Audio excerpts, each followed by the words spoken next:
Dear students, अभी कुछ ही देर पहले अतीक अहमद के मारे जाने की खबर आई।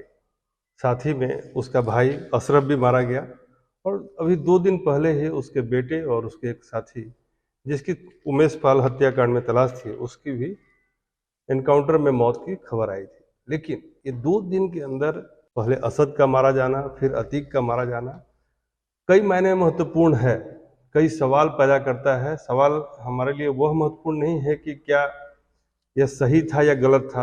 एक विद्यार्थी के तौर पर, एक शिक्षक के तौर पर यह बहुत महत्वपूर्ण बात नहीं है।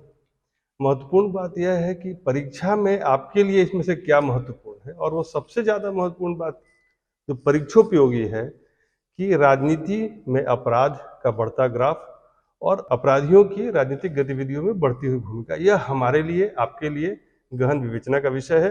और जो भी मुख्य परीक्षा की तैयारी में छात्र लगे हैं, उन सबके लिए बहुत ही इम्पोर्टेंट हो जाता है कि वह राजनीति के अपराधीकरण और अपराधियों के राजनीतिकरण पर अपना एक माइंडसेट तैयार करें, एक खाका तैयार करें और उसमें डेटा और फैक्ट्स के साथ अपनी बात रखने और उसे सिद्ध करने, उसे आगे बढ़ाने का प्रयास करें। जैसे अभी हाल फिलहाल में आपने देखा कि दिल्ली जैसे प्रतिष्ठित प्रदेश का उप मुख्यमंत्री एक्साइज मामले में पूछताछ के दौरान रिमांड और फिर अब जेल में है। इस तरह धीरे धीरे हम देख रहे हैं कि क्या राजनीति और अपराध के बीच की जो पतली सी रेखा थी वो समाप्त हो रही है।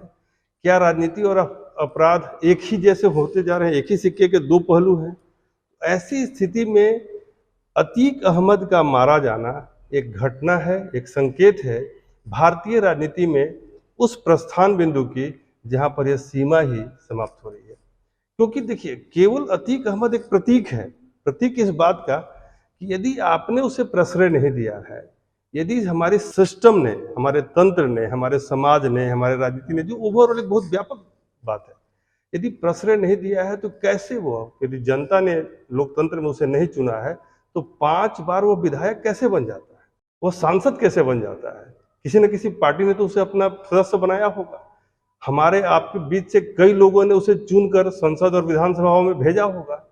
तभी तो उन्हें लगता है कि वो जो कर रहे हैं वो गलत या सही परिभाषा से ऊपर है, क्योंकि जनता उनके साथ है। मैं जनता के चयन प्रक्रिया में प्रश्न चिन्ह नहीं उठा रहा हूं, लेकिन इस पूरी प्रक्रिया में कहीं ना कहीं तो कोई ऐसी बात है जिसको कि एड्रेस करने की जरूरत है। बेटे के मारे जाने के बाद अतीक अहमद से जब बात मीडिया वाले कर रहे थे तो उसने कई बार इस बात को दबे जबान में या खुलकर भी एक्सेप्ट किया कि मैंने ऐसी चीजें की हैं जिसका प्रभाव मेरे बच्चों पे पड़ रहा है, लेकिन कभी कभी वो फिर अचानक आक्रोश में आ जा रहा है।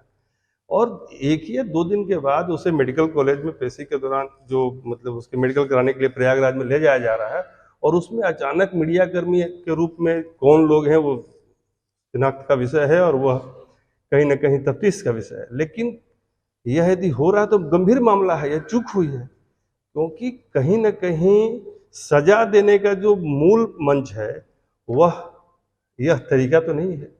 सजा देने की प्रक्रिया, भारत में न्याय प्रक्रिया बहुत ही व्याख्यायित है।